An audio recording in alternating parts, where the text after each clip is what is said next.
My name is Eric, and for the past 9 months, I've been living in this teardrop trailer as I travel around the country for a year.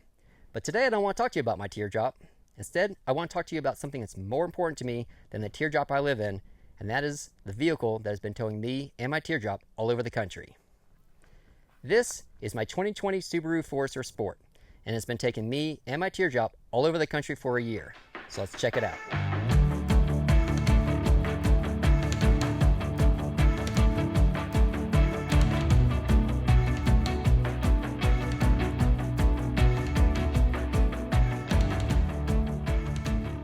All right, well, first off, why a Subaru?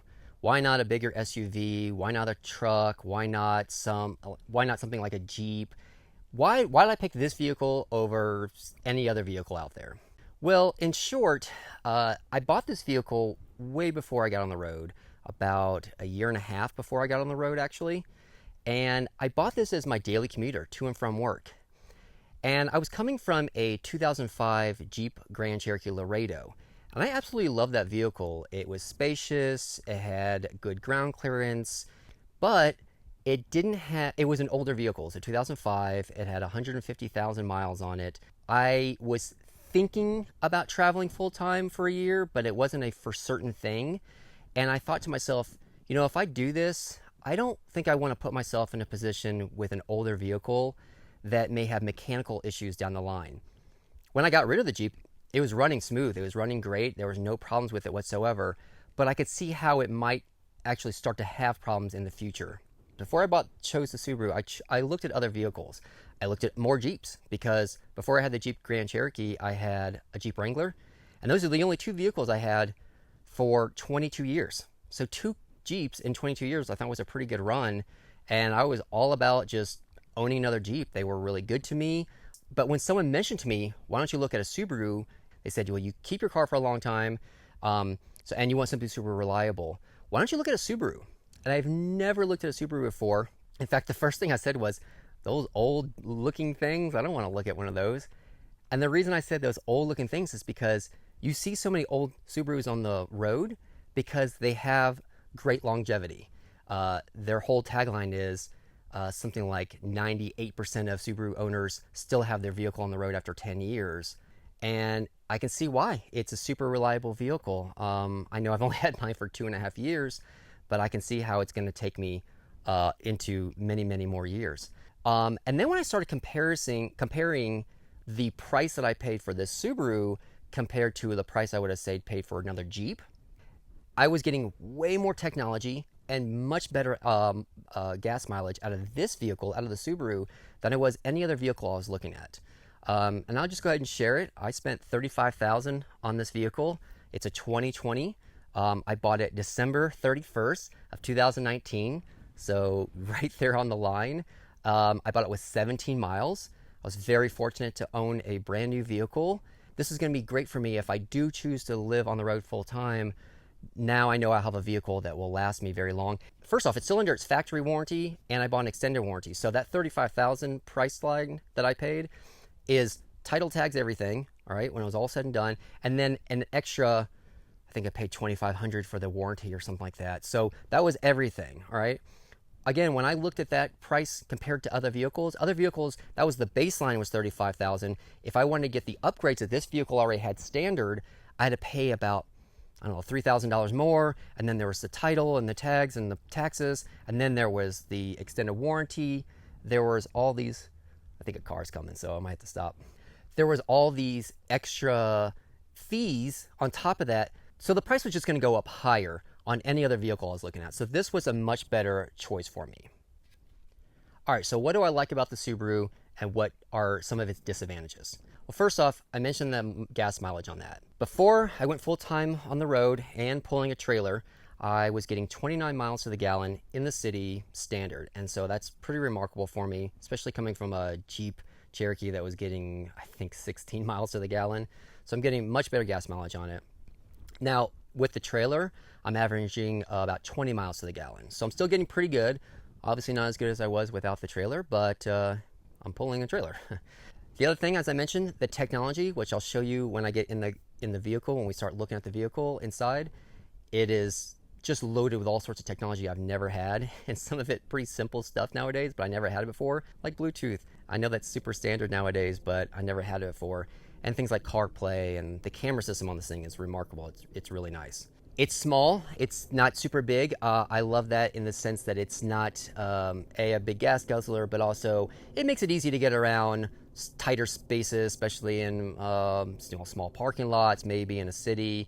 There's been a few times coming down a dispersed camping road where I'm like, most SUVs would get down most of the roads I'm on, but sometimes the trees and stuff are a little bit close, so it's nice to know that this is pretty narrow. So those are some of the things I like about it. Some of its disadvantages are, well, for starters, I didn't know at the time that I bought this vehicle that I was ever going to look at pulling anything. That was not even something I considered. When I look at the features of any vehicle I was looking to purchase, I never considered towing, its towing capacity. I never looked at that. I never even considered it as an option. So the Subaru Forester, at least, will pull 1,500 max. That trailer, the dry weight, is 1,000 pounds. I've put an extra 450 pounds in it. The Subaru pulls 1,500 pounds max. The trailer weighs 1,450 pounds. So I'm right there. I'm right at the cusp. I do wish I had something that pulled something a little bit bigger. If I ever choose to upgrade the trailer into something bigger, it would give me that luxury knowing I could pull it, but I can't pull anything bigger than this teardrop. Some of his other disadvantages is I do wish it had a slightly higher ground clearance. There has been some gravel roads and dispersed camping roads that I've been on that would be nice to have a little bit better ground clearance. I've never bottomed out or anything on this vehicle, but it'd be nice to know that I did have that option to just give it a little bit higher lift.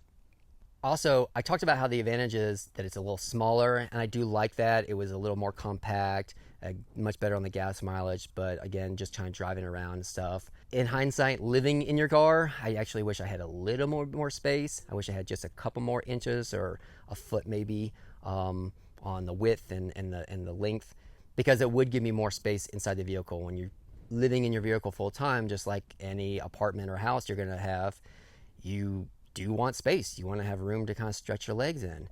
So it's constantly a game of Tetris when I first got on the road to position everything in the vehicle in a way that I could get to easily, but also felt like I had space in the vehicle and I wasn't constantly cramped in it.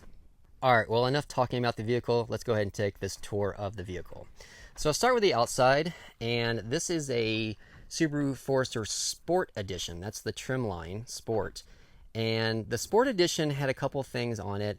First off, it just kind of had a sportier look. You'll notice this like orange line here and orange up here. So it gives it kind of the sportier look. It had 18-inch wheels on it. That was standard. Now, I've since replaced the standard wheels with these. The standard wheels worked fine. They definitely were taking a beating on the gravel roads that I'm sometimes on. Today I'm actually just camped on some nice flat dirt road, so it's not bad.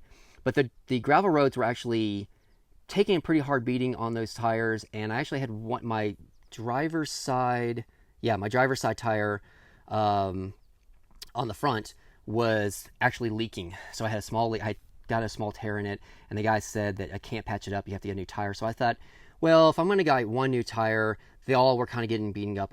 It was just time for new tires. So I got these tires. Now, these are, let's see, BF Goodrich Trail Terrain TA.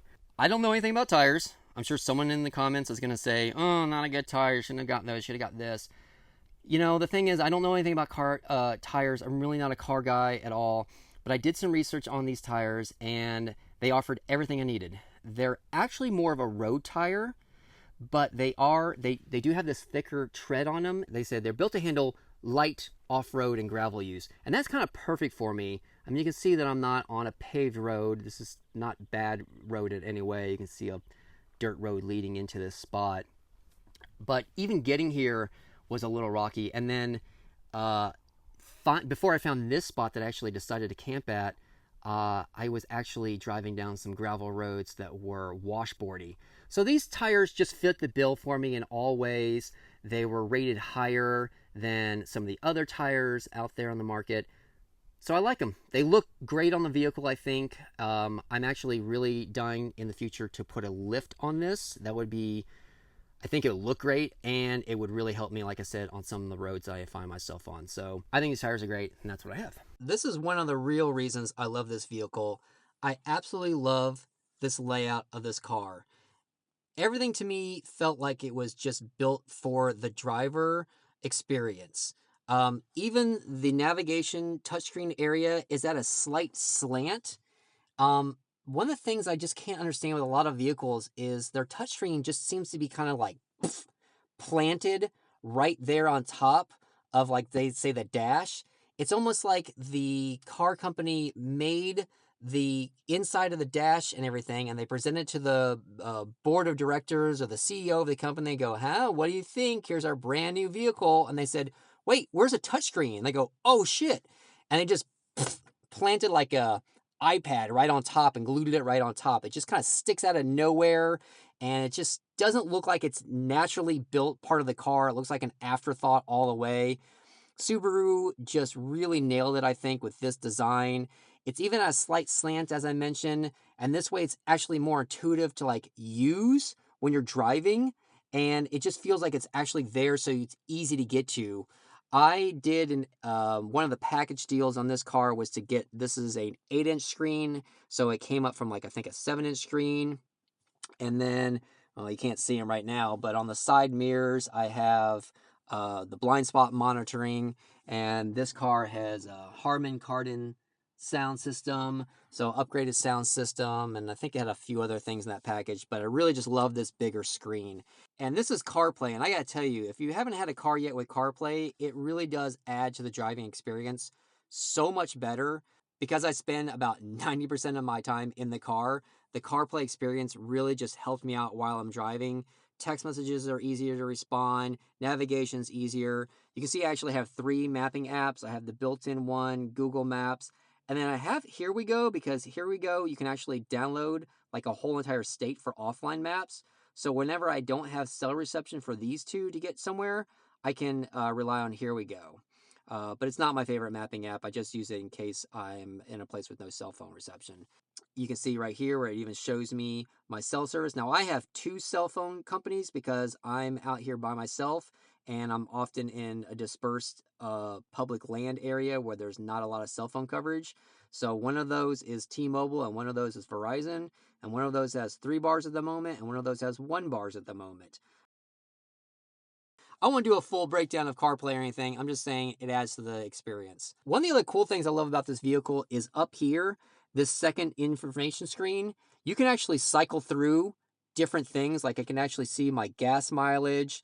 I can actually see, there's just an analog clock. I can actually see what systems are kind of engaged on the vehicle. I can see what the temperature of like my oil and things are, and the water temperature in the car. What track I'm listening to. I love having that second screen up there. I don't know what term they call it, but this is like a small computer screen right here, and then these are actual real instrument clusters.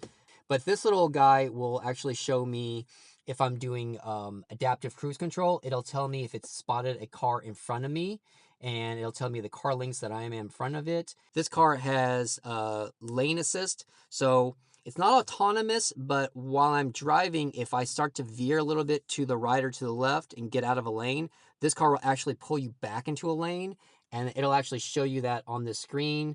This screen will also show you if it thinks that the roads are icy based on the temperature outside, and if the camera systems thinks that it's seeing slickness on the roads, it'll tell you that watch out, the roads might be icy. I mean, I'm not going to go through a full breakdown. You can watch Subaru videos out there about the inside of these things, but just the whole inside of this vehicle is laid out very well. I absolutely love this giant near panoramic sunroof.